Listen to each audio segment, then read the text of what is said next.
Wabarakatuh.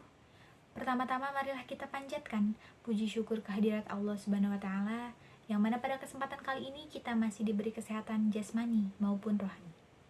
Sholawat beserta salam semoga tercurah limpahkan kepada Nabi besar Muhammad Shallallahu alaihi wasallam. Pada kesempatan kali ini saya akan menjelaskan tentang COVID-19. Coronavirus disease atau sering kita kenal dengan COVID-19 adalah penyakit yang disebabkan oleh virus corona yang menimbulkan gejala utama berupa gangguan pernapasan. Penyakit ini muncul pada akhir tahun 2019 pertama kali di Wuhan, China. Selain China, coronavirus ini menyebar secara cepat ke negara lain termasuk Jepang, Thailand, Korea Selatan, Indonesia, bahkan Amerika Serikat. Penyebab virus corona ini merupakan virus single-stranded DNA yang berasal dari kelompok Coronaviridae. Dinamakan coronavirus karena permukaannya yang berbentuk seperti mahkota atau crown. Sebetulnya pada bulan Februari tahun 2003, negara Indonesia pernah mengalami virus semacam corona ini dengan nama SARS, tetapi tidak separah corona ini. Virus corona ini merupakan virus baru yang belum pernah teridentifikasi pada manusia sebelumnya. Karena itu, virus ini juga disebut sebagai 2019 novel coronavirus atau 2019 nCoV. Virus ini ditemukan pada hewan seperti unta, ular, hewan ternak, kucing, dan kelelawar.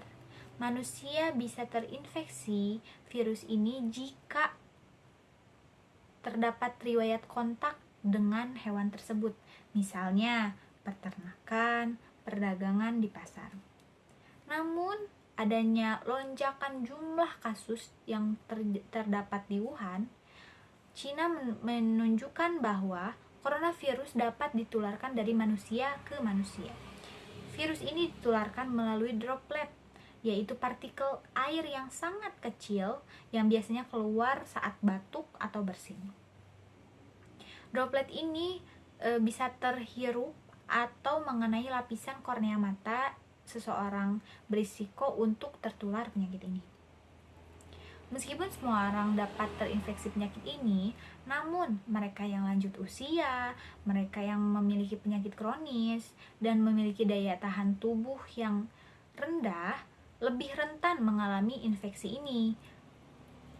Gejala virus corona biasanya dimulai dengan demam tinggi disertai menggigil, batuk kering, pilek, hidung tersumbat atau hidung berair atau bersin-bersin, nyeri tenggorokan, bahkan sesak napas. Gejala virus corona tersebut dapat bertambah parah secara cepat dan menyebabkan gagal nafas hingga kematian. Center of Disease Control and Prevention atau CDC, gejala infeksi virus corona ini dapat muncul mulai dari 2 hari hingga 14 hari setelah terpapar. Pengobatan virus corona ini sampai saat ini belum ada terapi antivirus yang terbukti efektif untuk mengatasi infeksi coronavirus ini. Beberapa antivirus yang telah berhasil menangani infeksi MERS-CoV dan SARS-CoV sebelumnya belum menunjukkan hasil memuaskan untuk mengatasi infeksi coronavirus yang baru ini. Penderita yang terinfeksi virus corona ini akan menerima terapi bersifat suportif untuk mengurangi gejala. Misalnya, antiviretik untuk menurunkan suhu tubuh dan cairan untuk mencegah dehidrasi, serta terapi oksigen pada pasien untuk mengurangi sesak napas. Pencegahan virus corona. Menurut CDC, menyarankan setiap orang melakukan tindakan seperti rutin mencuci tangan, menggunakan sabun dan air mengalir setidaknya 20 detik dengan membersihkan sela-sela tangan dengan air mengalir dan sabun.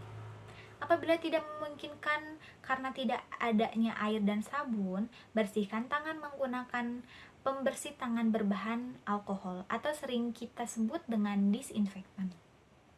Yang ketiga, hindari menyentuh hidung, mata, dan mulut, terutama bila tangan masih kotor. Yang keempat, hindari kontak dengan orang yang sedang sakit.